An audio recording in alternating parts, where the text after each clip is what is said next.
üç kızımın, yani 3 çocuk atası Ferezov Şehriyar Tahiroğlu ve ben... Yani 3 tane. Hardan 3 uşaq oldu? Ay bala, 4 dənə uşağın var sənin. Sen kışkırtma elisen. Yani...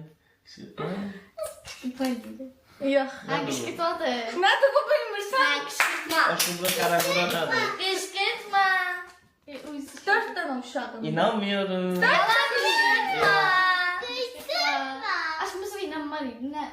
YouTuber ailə olmağın problemləri biri qəza edir, heç kəsə Ay inanmır. nasıl kışkırtma elisen? Allah'ın dostu qışqırtma eləmirəm, 4 dənə uşağın var. Qurana olsun.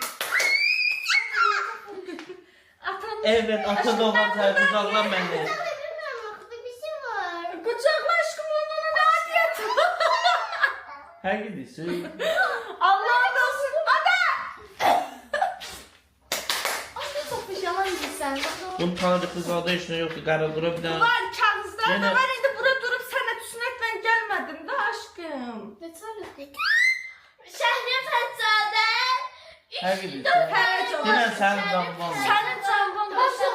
Sen öl. Bunları mənə vermişsin. Videonun başını bırak. Sen öl. Sən öl, özüm ölüm. Ballarımın canına and olsun, 4 balamın canına and olsun, 4 dənə uşaq. Ay nasıl inanmıyorum?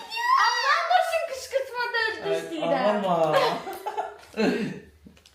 Tam bir şey lan sana. Ay şükür Allah sen nasıl sabit bir akıllı. Şükür ya.